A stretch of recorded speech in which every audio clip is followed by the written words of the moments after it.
Right, everybody, in today's lesson we are talking about practice, and we're not just talking about how to practice, but we're talking about the mistakes that I see people make every single day when I come into work and I watch people hitting balls on the range expecting to get better, and there are constant mistakes, and to be honest, often it's the same mistake. So as we are seeing now, a little bit of a bleak day here in Manchester, and we're starting to come into the back end of September, and what you do on the driving range is going to be more important over the next 4 or 5 months than ever, because we don't get those evening rounds of golf so much anymore. You might get a couple of rounds cancelled, or you're playing in the rain and you're starting to play on temporary greens. Depressing thought, I know, but I would rather you prepare properly for next season. And if the season does last any longer and we play into October, November, and we get lucky, then great. It doesn't mean that you shouldn't be practicing properly on the driving range either. So what I'm going to do is I'm going to talk you through a few mistakes that I see, 5 mistakes in fact. And like I say, quite often the same people are making the same mistakes and they wonder why they're not improving. Guys, if you haven't already, please do like and subscribe to the channel. I'll be releasing 2 lessons per week to help you out with your game in all different areas, whether that's course management, whether it's with your driver, putting, chipping. I'll be covering everything every week on Mondays and Thursdays. So subscribe, get your notifications and turn the bell on. Okay, let's get into this lesson. And we've got problem number 1. And this is problem number 1 here, is we just get people coming in buying maximum balls, throwing them all down on the mat, and they are starting to hit shots. And there is very little focus in what's going on. Before that golf ball has even landed, I'm hitting another one. Again, it's not landed, and we are swinging again. There's a lot of different results here. I'm not really giving myself the time to feel the shots or to see where the shots are going. There's no real practice. Now, okay, I might have rushed through that a little bit more than most of you, but the concept is still the same. I see people not really taking notice of where the golf ball is going, maybe not picking a target, which is something we're going to talk about in the next little segment of this lesson. But I think the point being is be very selective over how many golf balls you go and hit. And if you're just planning on going and working on driver, you just want to work on your tee shots, hit your driver better, you might turn it with a short iron just to get a couple of warm-up swings. But the main point of your lesson is to hit tee shots. You probably only need 40 to 50 golf balls. You don't need 100, 150 balls and stand there slogging driver, because it's too many. It's not realistic. You don't hit that many golf shots on the golf course. You only hit maybe 12 or 13 drivers around. That doesn't mean you only hit 12 or 13 drivers in practice, but you've got to make things a bit more realistic. So the first point of this lesson is quality over quantity. Don't just think that the more balls you hit, the better, especially if you're not fully focused. And speaking of being fully focused, that leads us on to practice tip number 2, and that's about your target. Now, this sounds really, really basic, I know, but you'll be amazed how many people do not have a target in mind when they first get to the driving range, when they first start practicing. I'll see this in my lessons all the time. I'll let somebody hit 10 or 15 balls just to warm up, and then I'll ask, what are you aiming for? And generally, the answer will be, I'm just aiming straight. I don't know what straight is, or I'm aiming to that red flag over there because that's where most of the golf balls have gone. And the problem with that is that might not be where you're aligning to. We're standing here on the driving range on a sort of square box in a square bay quite often, and that's going to guide us into alignment. And if you start to hit some shots, so for example, I'll hit this golf shot now and it goes towards the red flag down the right hand side of the range, and I was to do that over and over again, then I start to lead myself into believing that that red flag is straight. And I didn't choose my target before I started hitting shots. I chose my target as a result of the golf shots I'm hitting. Now, think about that and think how detrimental that can be to your game, because what I will see often is people doing that and then they get to the golf course and wonder why they're missing right, and didn't realise that they've been practicing aiming one way and leaving their club face open, or maybe closing the club face, whatever it may be, but they've been practicing the wrong golf shot. So what we would possibly like to do, and you can just do this with your golf club when you get to the driving ranges, is just place it down on the mat and see where that is aligning you. So I can see now there's a yellow flag out there just in front of the bunker, and I can leave that golf club there while I select one of my other clubs, and that's now just going to help me visualize my target. So I now know before I even made a golf swing today that my target is that yellow flag, because I've put my golf club down, that's where it's pointing, that's where the mat is helping me aim, and now I can start to make some golf swings. And at least if I miss the shot, I then know. So there, I pulled it about 15 yards left, but the point is, I now know that that's 15 yards left of my target. I'm not getting confused, and if I was to hit that shot 15 times in a row as soon as I turn up to the range, then I'm going to assume that that's a straight line, because that's where I'm aiming. I always hit it where I'm aiming. So be careful not to be so silly as to not choose a target when you start.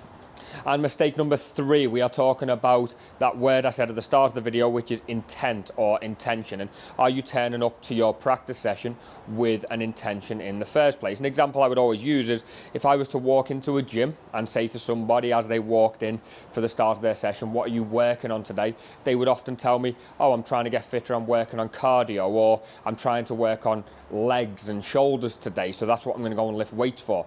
Quite often they go in, some people go with a structured plan, but at least a loose plan and a goal for what you're trying to achieve. But on the driving range, unfortunately, I will say to people, what are you coming in to work on today? And the answer might be, I'm just coming to hit some balls, or I'm coming to get 80 balls. Again, we go back to that quantity figure. They're coming in to hit a set amount of golf balls rather than to complete a set goal or to have an intention. So every time you go, whether it's because you're working on this with your coach or because you're trying to improve something in your game, I want you to turn up with a specific set of goals for that session. And that might be, I'm going to spray the club face and try and hit the center of the golf club. Or it might be, I'm going to work on all yardages between 50 yards and 100 yards today, and I'm going to figure out what length swing or what wedge is the best for those shots. Or I'm going to turn up and I'm just going to work on my tee shots today because I've missed quite a few fairways. So I'm going to look out on the driving range, I'm going to pick maybe 2 goal posts, 2 flags, and I'm going to try and land as many balls as possible within those 2. So have a set plan for what you're trying to do, and more importantly, how you're going to do it. So that might be because you're trying to work on something specifically with your coach, you're trying to make a swing change, but either way, doesn't matter what it is, but make sure there is something, there is an intention, and you know exactly what you're coming to the driving range for. Okay, mistake number 4 is feedback, and feedback is a very important part of learning anything. If we don't have feedback, then we don't know whether we're doing things right or wrong. So I've just got a couple of little bits here that we're going to talk through that can give you feedback. So one of them you will have seen in many sort of coaching tips or videos, and that is spray on the club face. And if I spray the club face, I'm going to know when I make golf swings whether I hit the center or I hit the toe or I hit the heel. So we can start hitting shots like that. And if your intention, remember, is to work on centerness of strike, and you're trying to start to compress the ball better and hit the ball in the middle of the face a little more, then spray in the face to get some feedback can be a very important thing. And we can see there that I'm slightly off center, I'm slightly towards the heel, and that's something that I could work on if that is what I'm coming into practice. And then another thing for feedback would maybe be a grip trainer, which I've got, and I definitely don't see enough people with this. Only a few weeks ago we seen Justin Thomas using one of these in his practice, and he's been one of the best golfers in the world for quite a long time now. So I know I've got feedback. If this doesn't feel right, how I'm holding the club, if I'm using this mold, then maybe that's something I need to work on. Using one of these molds is very good feedback. So have something that you are trying to do. And then if we just flip over now, we can also start to see that we can use Top Tracer. So this is a lot of feedback. We can kind of see the dispersion of my current golf club, and we can see, if we go into menu and we look at all shots, we can see the yardages I'm carrying these shots. So we could say there, well, the gap wedge is quite consistent, and the 8-iron was quite consistent. And then the 4-iron starts to sort of move about in yardage a little bit, not as consistent with that. I was getting some bigger misses with the 4-iron. If we look up to this circle at the top of the screen, we can see that dispersion is much bigger than the 8-iron and the wedge, which would maybe be expected, but at least we have some feedback. And there's tools everywhere now that are going to allow you to get feedback all of the time on your game and know how far you're hitting the golf ball, how high you're hitting the golf ball, whether you're curving it right, curving it left, missing right, and then you know what you can work on. And remember, go back to intention. When you take the feedback, that might change your intention of your next golf shot or of your next golf lesson or even of your next practice session. So feedback is key when trying to improve anything. And then the final mistake I see is whether or not people are keeping that competitive element either with a friend or with themselves. And we've now got Toptracer, we've got TrackMan range, we've got InRange. Most driving ranges have some form of technology where you can measure your game. So we're going to take a look at Toptracer, and let's just pick or have a look at a couple of things. We've got a Toptracer 12 and a Toptracer 30, and they are very good for measuring your sort of play and handicap. They're real sort of player measurement games. And then we've got some more fun ones, which would maybe be an approach challenge, and that's 9 different shots from different distances where we're going to try and hit the ball as close as we can, and you can try and beat your previous score. And today, just for the shorter version of things, I'm going to choose a nearest the pin. So let's say I go onto the 60-yard flag. I'm going to choose the green flag out on the driving range, and we have a 60-yard shot. So now when I do come and practice, and we're talking about practicing with purpose and practicing with feedback, and my purpose is now to hit near the green flag or near the 60-yard flag on the screen, and then my intention is to kind of make sure I create a good swing and hit the middle of the club face. And I've been working on recently how far back I want to swing for 60 yards. So now really I should have a plan for these shots, and I can compete against myself for how close I'm going to get. So I watch one roll up there to how close from 60 yards. We've knocked it to 7 feet, and 12 feet, sorry, it's carried on rolling. We go again. I'm going to try and hit it a little closer than that. That's got a slightly higher ball flight, so it should stop a little quicker, but it has carried further as well. So notice now I'm really observing the ball flight, and then we see again it rolls sort of 17 feet past. So I would say there my carry distance has been quite good, but the ball's not stopped quick enough. So I'm going to maybe try and hit this one a little higher. So I'll move the ball position forward in my stance a touch. And that's gone a touch higher, should land a little softer, a little shorter. And there we are, and that pulls up near the flag to 5 feet. So just over 3 shots there, because I've got a really specific target in mind, and because I'm watching the golf ball and I'm observing where it's landing, how high it's going, how quick it's stopping.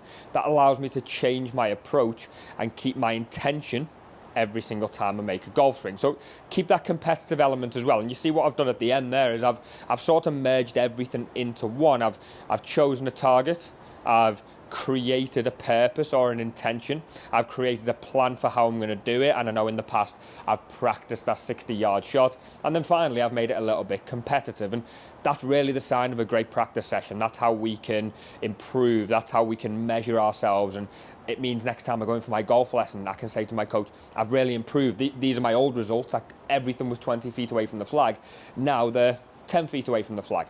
And better yet, or not better in performance, but if you say, well, 3 weeks ago I was hitting everything within 6 feet and now I don't seem to strike the wedges very well, then there's something that you can target, there's something you can talk to your coach about, and you get the most out of your game, the most out of your lessons, and the most out of your practice session. So remember those 5 things, think about them next time you go to the driving range, make sure you practice with a purpose, don't make any of those mistakes, and I'm sure over the winter you will be getting much, much better.